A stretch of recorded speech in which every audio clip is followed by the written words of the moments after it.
I can stand up here and talk about a lot of things that are going on and a lot of things that we hope to do. There's gonna be a lot of work to do once we are in the Senate.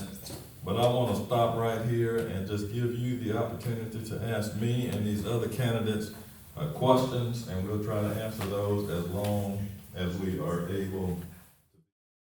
Okay, her question is, do I think that Barry Moore will debate me? And I think in 2025, he had a town hall meeting such as this, and it went so badly that he walked out before the meeting was over. So and this was in Enterprise, Alabama. This is where he was born. This is where he resided. And so I do not hold out any hope that he will debate. Toni Tuberville has not debated, did not debate any of the other gubernatorial candidates. And so they have a standard playbook where if they feel like they are the front runner, they refuse to debate candidates. Certainly we will ask and try to set up a forum for a debate, but I think he feels like he's so far ahead. But this undercurrent is he's gonna be tricked in November, because like I said before, I think there's a lot of churches and organizations and Democratic parties throughout the state where we're gonna have a higher voter turnout, and I don't think it's gonna be as easy as they're thinking right now.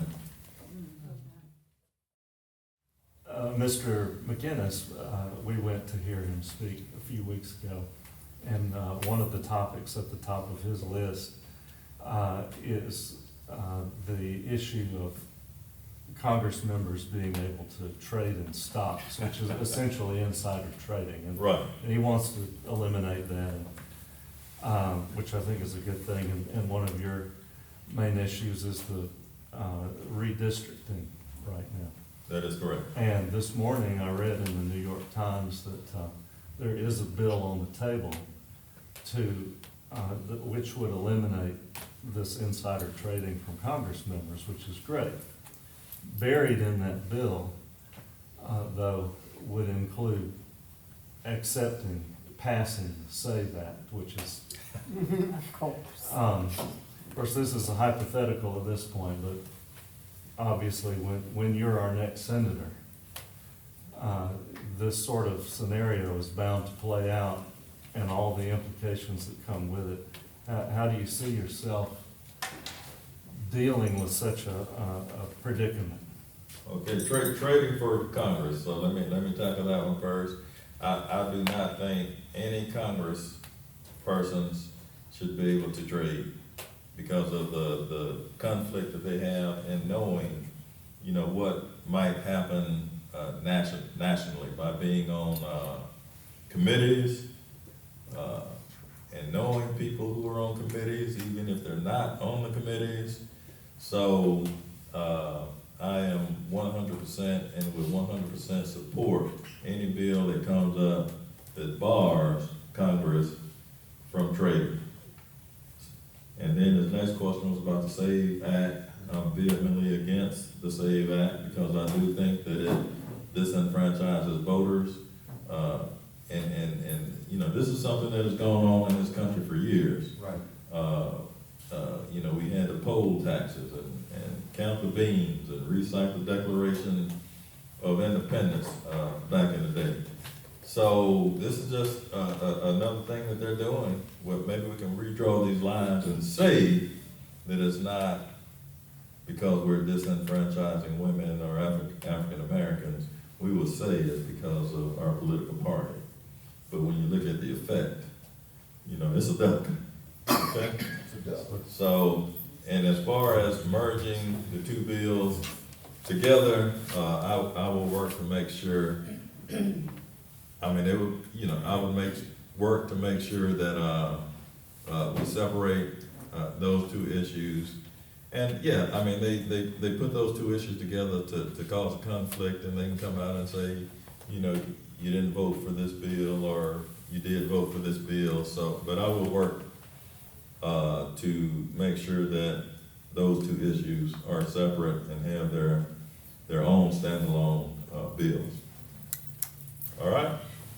What is your opinion on extending the Supreme Court or term limits for the Supreme Court? What is my opinion on term limits and extending the Supreme Court? And I think we need to look at it, and we need to study it, and we need to visit it, and make a determination as to whether or not we need to raise the number of justices to 11 or 13.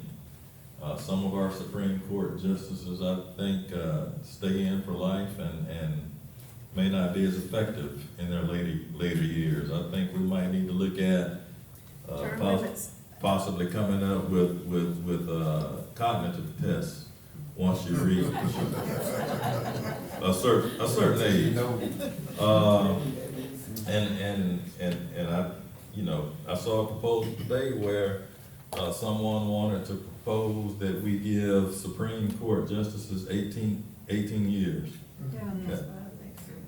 That's it. I mean, that was one proposal that just came out, and that every president will have an opportunity to appoint a Supreme Court justice.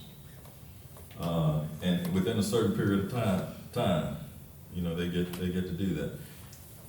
When Obama was president and was at the lame duck period, they would not bring Merrick Garland in for a hearing or consideration at all, and that was wrong. And then they rushed. Next time we had a Republican president, Donald Trump, and they rushed his Supreme Court justices through before he left office, and Biden took over after his first term. So that's wrong. So we need to look at trying to make sure if there's a nomination, that they come before Congress within a certain period of time, and that Congress should vote on that justice within a certain period of time. Whatever that is, we need to work out the details. But I do support that. Term limits is a good idea, and I tell people as I'm running in this campaign, I'm only planning on doing 2 terms. Well, they say you haven't had one term yet, but I'm planning on doing no more than 2 terms, and I think term limits is a good idea. Y'all got any questions for any of these other candidates? They're up here too. I have a question. They could go for everybody, actually, for the state and for. All right. So what's your view on healthcare? I heard healthcare for all up here at one point, but I didn't hear you really address what's your stance on healthcare I believe as it is today, and what's your plan for going forward? Right now, I think we don't have enough health care in rural Alabama, and I want to make sure that we have health care in rural Alabama. Toni talked a little bit earlier about how it would take you an hour to get to a hospital or a medical It's now facility 100 miles from Coffeyville, Alabama. in Coffeyville, Alabama, but I want to make sure that all Alabama citizens have access to good health care and to a hospital. So I want to make sure that funding is provided for that. And then I also talked about my dad being a veteran, and I talked about making sure that we have the social workers, the nurses, the doctors, and the rest of the staff to properly support and take care of our veterans as well. I understand that, but to further the point, is it within the current system? Is there some kind of system overhaul, a different, single payer option? What do you feel like is the best next steps? I know we want to have that, but how? Well, personally, I've told you what I've experienced with my father. And I would walk in the hospital, and it would take me a while to see a person. This was in Biloxi, Mississippi. Yes, sir. In that hospital. So I think we need to revamp and make sure that the service providers, are there. I don't know if that's money. I don't know if that's I think UAB does a better job because they sort of, the doctors that work for UAB are the same doctors that work at the VA as well. So, you know, we need to look at partnerships and situations where we can bring the state doctors and doctors who work, who are funded through Congress, you know, together to sort of bridge the gap. And, you know, hopefully in turn, that can kind of reduce costs for the veterans and for the citizens. And maybe another thing we can do is merge rural healthcare and veteran healthcare together in some of these places where it takes a little while to get to a medical provider. So those are some things we can look at. And are there any other ideas that you have that you might want us to look at? I have. No, go after you. Okay. I have a couple of things. One is back when both my brothers went to dental school and they had huge debt. Not quite as huge as it is now because university, college, whatever debt was different then. You didn't start the ticker on your interest until a year after you'd been out of school. Now it starts on day one. Right. So it's compounded and it's really bad. But one of the things is both of them went to what were considered needy areas. There was not dental care in those areas. Right, And there was a program where school loans were forgiven right, a percentage for every year they worked. that's right, They did the same thing for teachers. that's right. I don't know what happened to that, but I would like to see something like that for medical personnel, including nurses. Also, I think we need to take a look at successful rural hospitals. I'm from Centerville. Bibb County Hospital is extremely successful. People are surprised at the health care they offer. You can have a baby there. You can do a lot of things there. They're getting a dialysis center there. They found a way to do it. And one of it was through a tax that my dad helped get. It was a tax for the schools and the hospital. And this was in the early 1970s, late 1960s. It wasn't much, but it's helped keep the hospital open. And the people renew the tax every year because they know they've got a good thing there. So I think we should look at the rural hospitals that are successful, Right. that have stayed open, Right. that have flourished, and they've also done other things. They have a retirement community where they built homes and they have reduced cost of living there, but they make money and that goes to the hospital. They have a congregate housing that my mother lived in that's very reasonable. They're able to do that in Centerville, Alabama. Why can't we look at somebody like them and do it everywhere? That's right.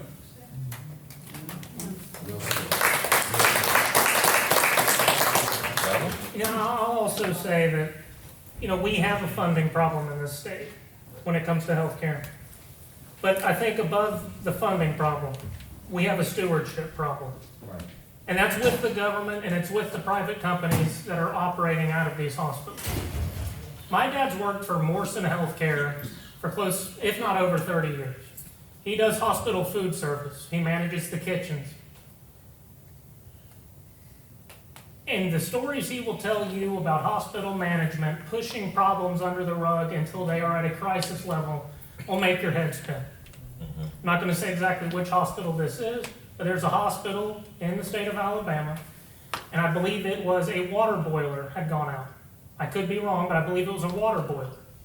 Rather than spend the relatively small amount of money to replace this water boiler, they elected, the management of the hospital, elected to rent a truck-driven one at a cost that over the years expounded to about 25 times the amount, if not more, than just replacing the damn boiler in the first place.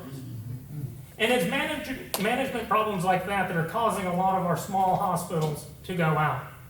So there needs to be government oversight in these hospitals. There needs to be oversight to determine that it's being managed properly. And so it's a stewardship problem just as much as it is an economic problem. Right. Yeah, that's the story right there of Jackson Hospital in Montgomery. If you've seen anything in the news, one of the largest inner city hospitals in Montgomery has been struggling with bankruptcy for years and years and years. Right. The city's tried to step in to boost it. Blue Cross Blue Shield has worked and engaged in a price structure arrangement to try to save the hospital and make it more affordable. And yet years later, the hospital is still trying to fold. The hospital is trying to blame Blue Cross Blue Shield. Blue Cross Blue Shield said, no, wait a minute, this isn't on us. We've already been working with you guys on this. And ultimately, it came down to the fact that the administration of the hospital has mismanaged it. Just like the administration of our state has mismanaged our own finances. That is across the board. Healthcare solutions for in-state, in addition to what Toni said about bringing back the loan forgiveness or interest forgiveness. There's also a really curious one that you probably wouldn't know about, but I'm sure some of the ladies in here do. One of the most precipitous drops in the number of physicians in this state was Dobbs, the Dobbs decision. We lost so many obstetricians and gynecologists Yes. across the state because of that decision, because suddenly practicing medicine became a criminal enterprise. Right. And by the virtue of them saving the woman's life, suddenly that doctor faced criminal prosecution. Right. We gotta change that. It cannot be illegal for a physician to save the life of a mother or a child. That's right. That just can't happen. That's right. That's just one aspect though. Open it, if we can open that up, we can get birthing centers across the state. We can make maternity care access much easier, closer to access and more affordable. What's the best thing about capitalism? When there's competition, the prices are supposed to come down, right? They compete with each other. Supposed to, as long as there's no collusion or monopolies, and yet suddenly, now I'm getting off in the antitrust issue, sorry. But no, when we have competition for these services, then that's gonna help bring down the cost. But another thing that I really would, and this, Mr. Wess is gonna have to be at the federal level to do this, but back in the 1950s and early 1960s, healthcare in this country was a public service.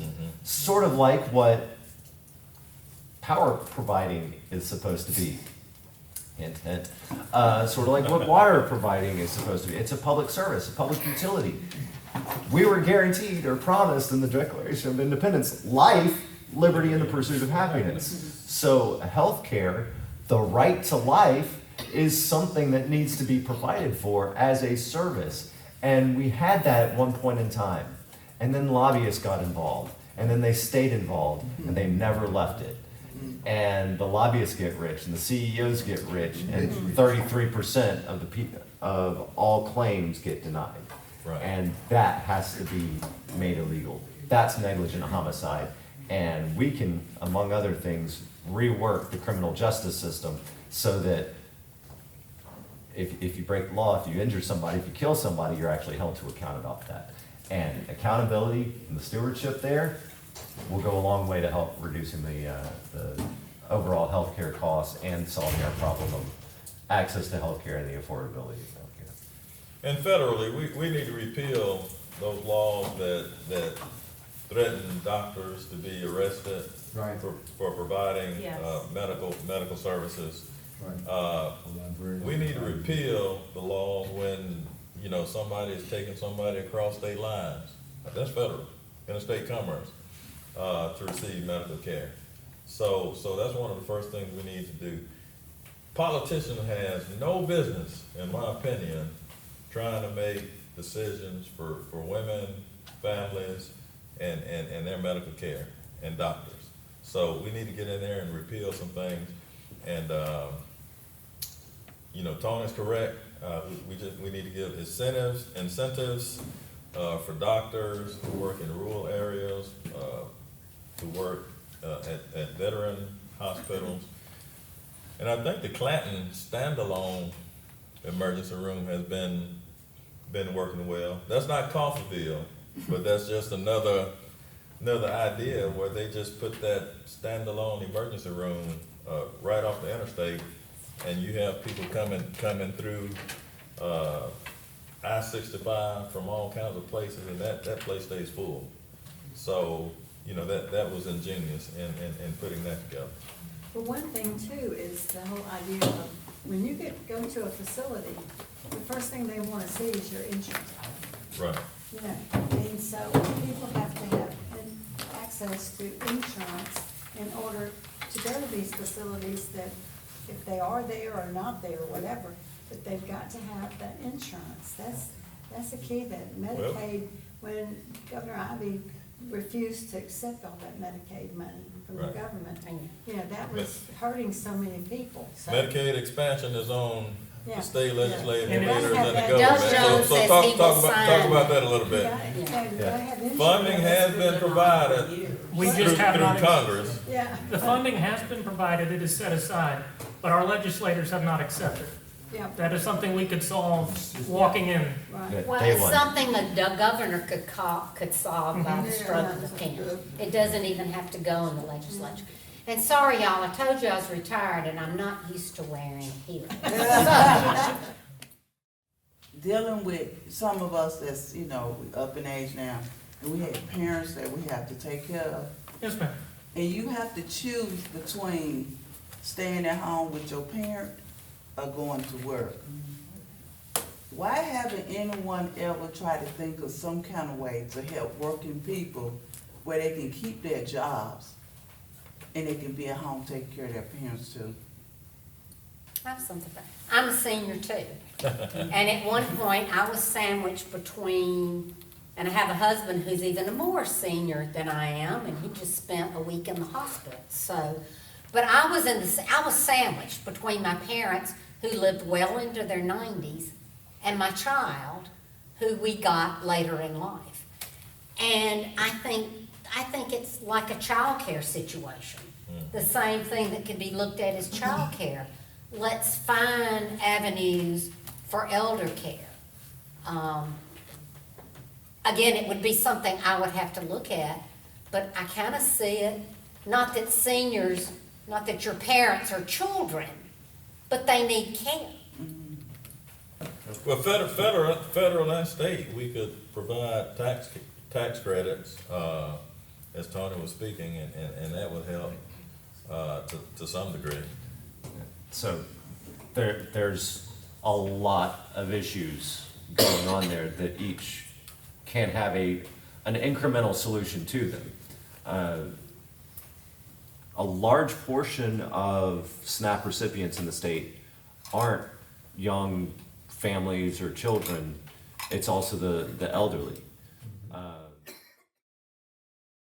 You know, you might look at a person and say, well, they're able-bodied, but we're talking about physical. You know, so you might have some instances where there are some emotional things going on, mental health things going on. And in this country, we can understand the broken arm and the broken leg, but we don't understand the broken mind. So, you know, a lot of times there are mental health components that are involved. But based on their physical appearance, we'll say, you know, you're an able-bodied person and you ought to be able to get out there and work and take care of yourself. I came out of the software engineering business. You know, I talked about that earlier. Then I received a Juris Doctorate degree and started working in probate court on involuntary commitment cases. I did not know we had so many people in the hospital with mental health issues. I mean, there are like 2-3 floors at UAB, you know, that's set aside Just for mental. for mental health issues. And You then, can't hardly get mental health. and then you have, you know, and that's something I want to pay more attention to, you know, as your next United States Senator. And then, you know, a lot of people have mental health issues that are in group homes and are receiving outpatient services. And I mean, I was just floored, you know, as to how much trouble, I mean, how many people are out there with mental health issues. And again, I got to sit down and got to know individuals, and they would never admit it, that I have schizophrenia or I'm bipolar. So, I mean, some will look and say, well, nothing wrong with them, they're able-bodied, they should be able to work, and they have mental health issues, but they're never gonna admit it because they don't wanna be labeled. And I think we got a lot of people like that who are on SNAP and some other, some of these other, government programs, and we don't really understand what's going on. There are some people who just won't work, like you're saying. Yeah. And don't wanna do better, and they get acclimated, because mama was on it, grandmama was on it, great-grandmama was on the program, so I'm gonna be on the program too.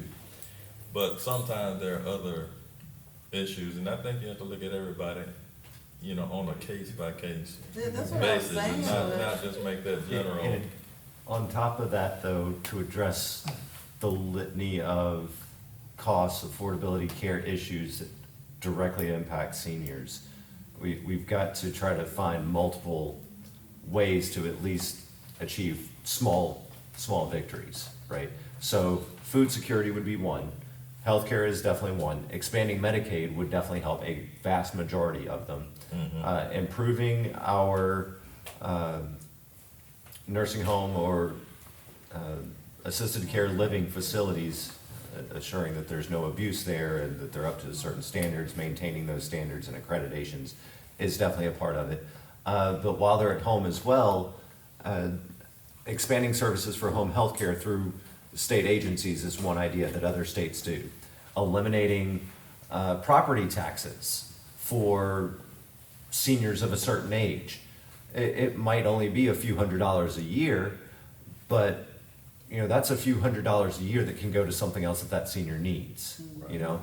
So if we add a few $100s in savings here, a few $100s in savings here, a service over here, collectively we get to a point where most of the needs of those seniors that you were asking about and wondering about can start to be addressed and make life easier, not only for the seniors that we're referring to, but also to their families and loved ones that are struggling to try to balance work, balance their care, balance their own life, along with everything else that's out there. But I wanted to make sure to get a full answer to your question on that.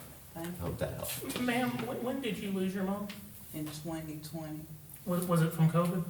Or was it just in 2020?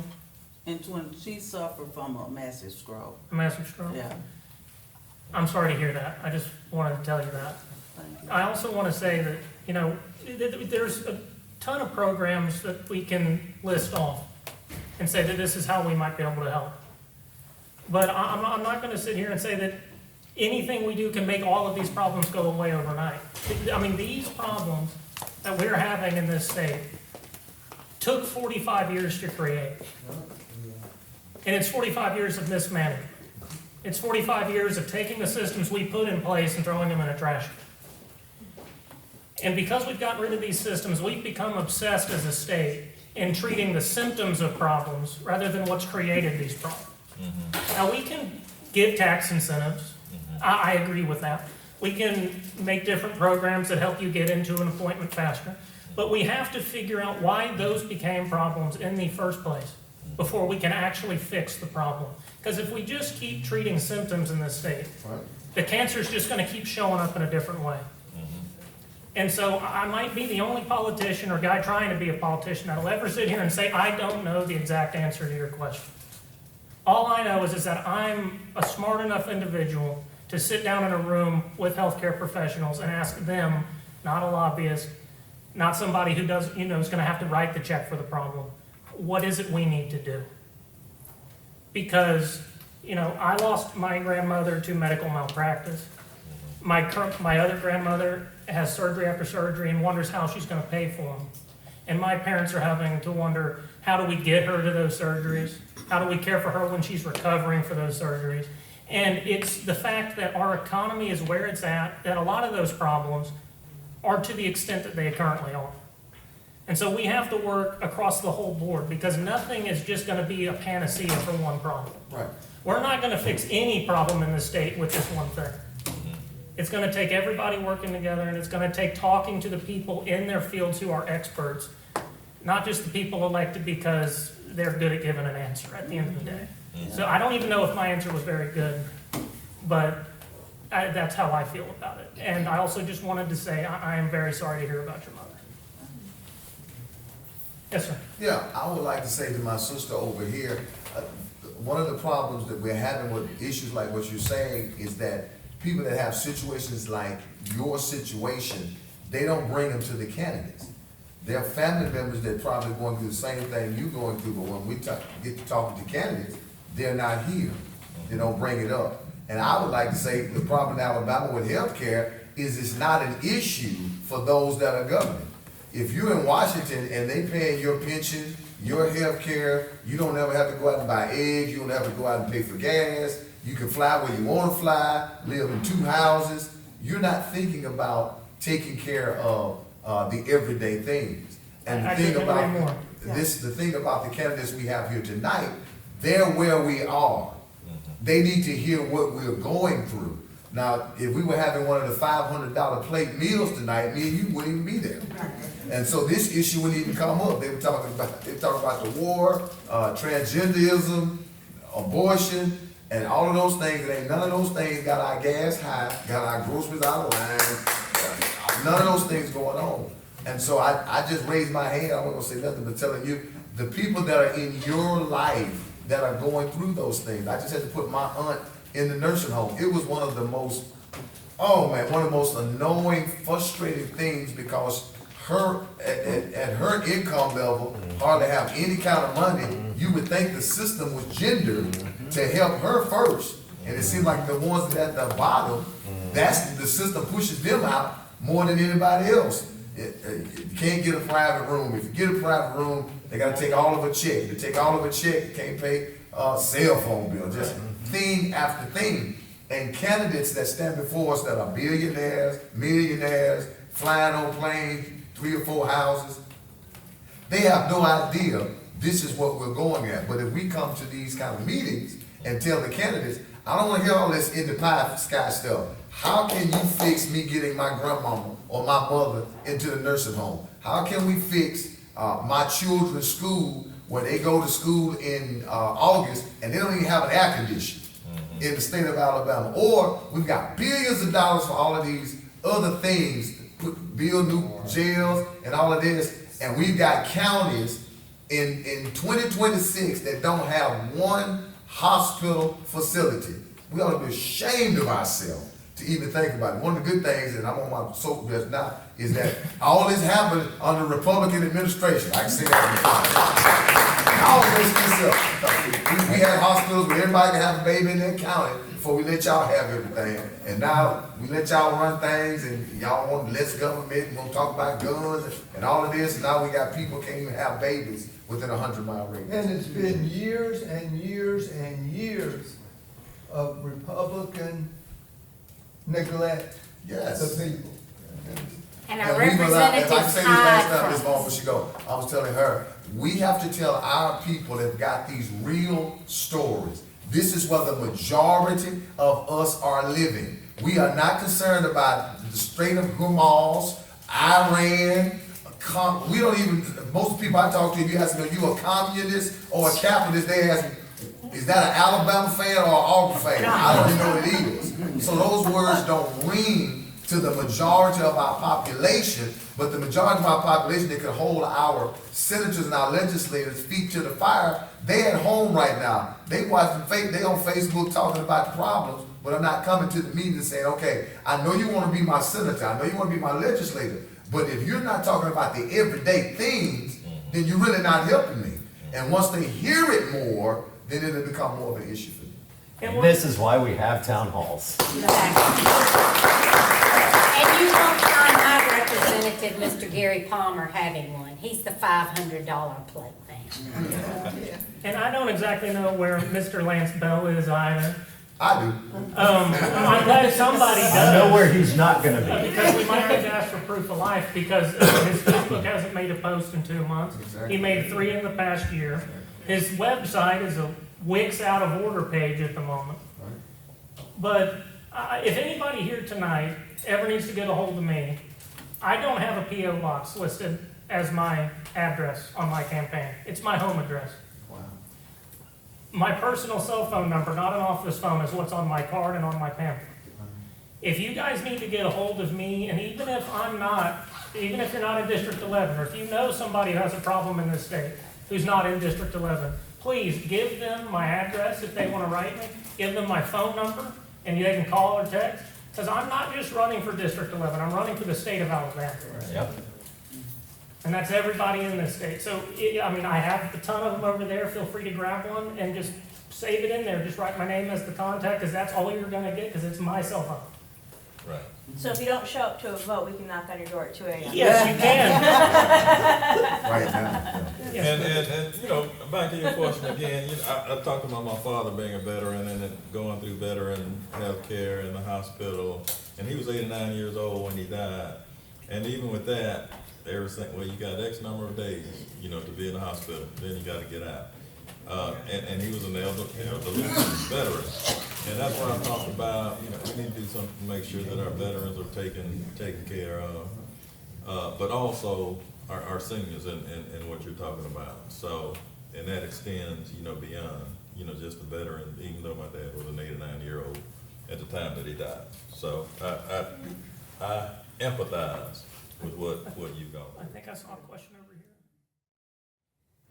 Then I hear, like, oh, that big beautiful bill, that didn't, blah, blah, blah, and it's all wonderful from the GOP, and how it was the most wonderful thing, under the sun, and how it really affects people.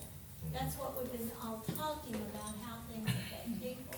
But that's affecting our family. That's right. Like, if this happens and they close down, what do we do with Danny? He has to have such a specialized care. Right. And I think that, it's my personal opinion that anybody who voted for the big beautiful bill is a big ugly bastard. And we need Senate candidates for federal, like Mr. Wess here, who do everything in their power to get that rolled back as quickly as possible.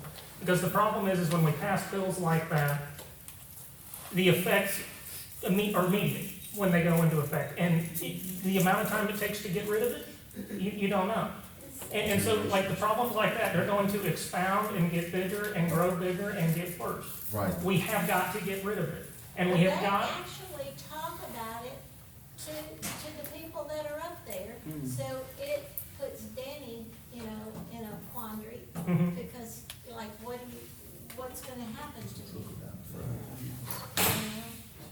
And that so-called big beautiful bill, I think they passed for $77 billion or so to go to ICE, border patrol, and Homeland Security beyond Trump's term. But then, SNAP benefits are being cut at the same time, and other benefits are being cut. So we got a priority problem in Washington right now. That's good. Might add $1 trillion in tax cuts to the top 1%. We gotta get back where it's about we the people, and not enriching politicians and the Trump family. So, yeah, I've been through all of that. I know exactly how you feel. And trying to work a full-time job to pay my bills because, I don't have a husband or anything. It's just my paycheck. It's not like I could just quit working. And I couldn't even apply for FMLA with my brother because he wasn't a child, a spouse, or a parent. Right. So, And those are some things we need to look at to expand, the Family Medical Leave Act, for elderly parents and tax credits. I'm originally from Michigan. I've been living in Alabama for over 10 years now. Welcome. Thank you. When I did live in Michigan, I have a background in nursing, and I managed elderly care. That's what I did. And so to speak on some of what you were talking about in Michigan, elderly below a certain financial threshold, obviously qualify for Medicaid, but part of Medicaid also includes care services. And expanding on that, in Michigan, family members get paid to take care of their family. They get paid by Medicaid to take, because they're considered the caregiver. I don't know, I haven't done that work here in Alabama, so I don't know how that shakes out down here, but, you were talking about your family member, who's gonna take care of him. In Michigan, they end up becoming wards of the state. Any elderly who don't have anyone to take care of them, any disabled that their family is incapable of taking care of them, they become adult wards of the state, and Medicaid takes care of them. They have caseworkers that oversee their care, caseworkers that go to the homes, that manage the doctors, that arrange the care. So I don't understand, I've seen it work in Michigan, and it works very well. It is a very well oversighted system. That they come on a monthly basis, go over any and all concerns, they look over all of their care notes. Anytime there's an incident, there's a caseworker coming out. So I've seen Medicaid expansion in that area work in other states. Why can't it work here? We're gonna have to rethink, and we're gonna have to rethink, we're gonna have to reimagine, we're gonna have to, why is it like that? Let's go look at Michigan and see what successful states are doing. Let's rethink, let's look at other states, some states, you can vote, you can register to vote up to voting day. Some states have voting day holidays. Yes, sir. I mean, let's rethink, reimagine everything, healthcare, senior healthcare, voting. We just need a fresh group of senators and representatives at the state level and at the federal level to reimagine That's the whole thing. what You got to talk we to can us do. that went through it. You can't judge it by yourself. Not for So I really want to see all of you elected, and what I want We to work know, well I together. appreciate that. what I want to know, we know that money helps. What else do you need from us besides, we know money is the top thing. Right. And besides that, what else do y'all need Well, so, from us? ma'am, I would say that money's not the top thing. Okay? We're just above 100 days left until the election. Fundraising for me hasn't gone as well as I would like. I'll be honest with you. And it hasn't gone well for any of us. And no amount of fundraising from now until election day is going to put us anywhere close to where these people who are in power are right now. Can I say, my opponent has over $200,000 in her campaign account. But what we need from everyone is, if you see a post from us, share it, comment on it, like it. And that's Facebook, Blue Sky, whatever you happen to be on. And if you don't see a post from one of us, if you agreed with what you heard tonight, post about us, tag us in it. And your friends, if you're hanging out, if politics comes up like it appears to come up every time I open my mouth, mention us. And just spread the word of mouth, because that's how we're going to win this election. It's not by buying a TV spot. Tommy Two States has already bought every billboard. It's going to be at the dinner table and at work, in the water cooler areas, and I don't even know, I think I might have showed that. I feel like I'm older than I even am. But it's just gonna be the word of mouth campaign. It's a matter of telling 10 friends. If you have the opportunity where you could share some time with any one of us on, say, a Tuesday night from 6 to 8 or 7 to 8:30, whatever your schedule allows, to help us do phone banking, that, we would provide you with lists of people to call and, an actual system to use that will dial the numbers for you. You have scripts available. If you could dedicate time to help calling, in addition to not only the people that you know, who you can then nudge to say, yeah, okay, I called you, now you can call 10 other people too and let them know about Alan and Toni and Donald and Everett. All of that would help. The volunteering helps, the spreading the names help, the social media sharing helps, every single last bit of it. Let me add this to what they were saying. Go ahead, Tony. And we all have campaign material back there. It gives our social media pages and everything. And like, for instance, I'm gonna pull some independent and some moderate voters out of North Shelby County because I'm well-known. I'm trying to get well-known in Leeds and Irondale. And those are the two areas that have the hidden Democratic votes. Right. So if you can help me in Leeds, I have all of Leeds, all of it, including the St. Clair County. If you're in the city of Leeds, I'm gonna be your representative. So you know people in the city of Leeds, help me out there. I need to get in churches in Leeds and Irondale. And that's where my data tells me I can win this election. That's right. That if I can get Leeds and Irondale, get the Democrats out to vote, I only need to sway 10% of Republicans. And guess what? My opponent had opposition, she was primary, by someone that ran for mayor in Leeds, and he got 61 votes. He took 15% of the vote in the Republican primary. Wow. So, basically, somebody that couldn't even get votes in his own hometown took 15% of the votes. She had no opposition in 2022 except for a libertarian.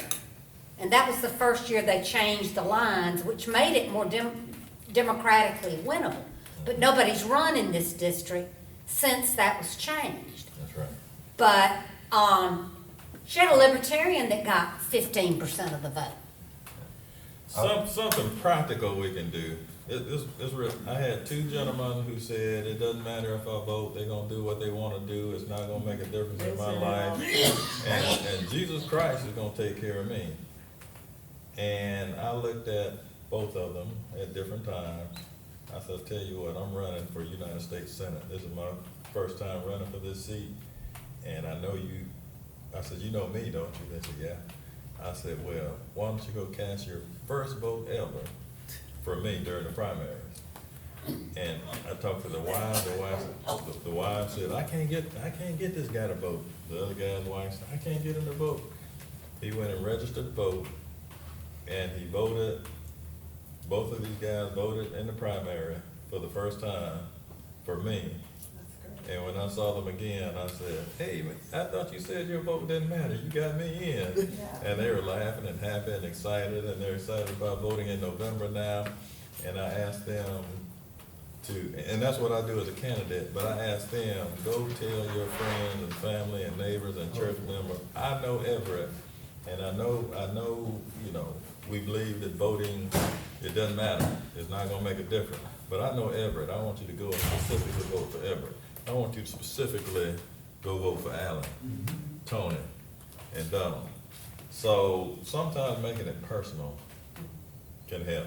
And y'all can say, hey, I met these candidates. I met Alan David, you know, at the town hall. Register to vote for Allen, you know? So make it personal for people. And y'all, it's not just about talking to Democrats either. Nope. Because I was in the Columbiana Liberty Day Parade, and I didn't make it known at the time. But the man driving that truck for me in that parade voted for Donald Trump 3 times. And he's finally had enough. So if you have members of your family, or if you have friends that you've kind of given up on, stop giving up on them, talk to them. We're getting through to them. But we have got to all try. Ask them what the party in charge has done for them, is doing for them, or says they're gonna do for them that affects their day-to-day lives. And who plays sports and who joins the DAR does not affect my day-to-day life. Couldn't have said it better, Tony. There has not been a challenger for House District 50 in over 24 years. Okay. So even if this was a red state and Republicans did control everything and Democrats were crazy to run, well, for 24 years for Moody, Argo, Odenville, Springville, that doesn't track because there's not been an election. There's only been one person that went in, which is frightening enough on its own. We're in this mess because there's been a uniparty for so long. But what's really frightening is that during this entire span of time, 60% of Alabamians don't vote. 60% of registered voters don't vote in the midterms. And it's that silent majority, those people that are political, that do have thoughts and opinions about who's taking their money or passing which ridiculous bill to, change what a map says or what have you. We need everybody to come out. The turnout this year, especially after all of the gerrymandering and redistricting, the fights that have gone on, there have been too many people across this nation, across our history, that have fought and died over and over and over again for the right to vote. And if we believe that we do have a right to vote, that we need to defend that right to vote, and the best way to defend that right to vote is by showing up on November 3rd, no matter what you believe, who you want to vote for, what you're going for, and tell everybody that has made these decisions on their own for the past 26 years, ignoring the vast majority of the people of this state, that our right to vote matters. We're going to change the data, so we're showing up today. If we believe that the right itself exists and we want people to listen to us when we do vote, when they come to town halls to hear and feel what y'all are saying, then everybody, Lottie-Dottie and everybody, have to come out this year and vote. There should be no excuse. And if you have to work that day, I encourage you to take a mental health day. Vote early in person. We kind of have early voting in person. It's, hey, I may not be here election day, so I'm gonna vote. My So daughter you works better 12, be. 14-hour shifts at the hospital. She works Tuesdays. Go out and vote, and then you can follow your vote. If you vote in person online, you can follow your vote to see if it's been cast. And I'll tell you one more thing, and I think, and I haven't even asked these other people up here this, we are Democrats. But let me tell you, and I don't think these guys either, I am not beholden to anyone. And if Democrats are doing things that I don't think are right, I'm not gonna go down the road with them either. I was just wanting to thank you all for coming out tonight. I know it's not easy to get out when it's raining or when it's after work and you've worked a hard day, but it means a lot for the candidates here that you guys took the effort, that you came to listen, that you stayed, that you asked your questions. I want to thank all of you very much. Shared your stories. Yes. Like, the purpose of a town hall is so that we can hear you, get to know you. And that this is the easiest format, the best way for us to do that all at once, so thank you. All right, so we're gonna close down. I think it's very important to make it personal. Say you met these candidates and you know them, and they will make a difference.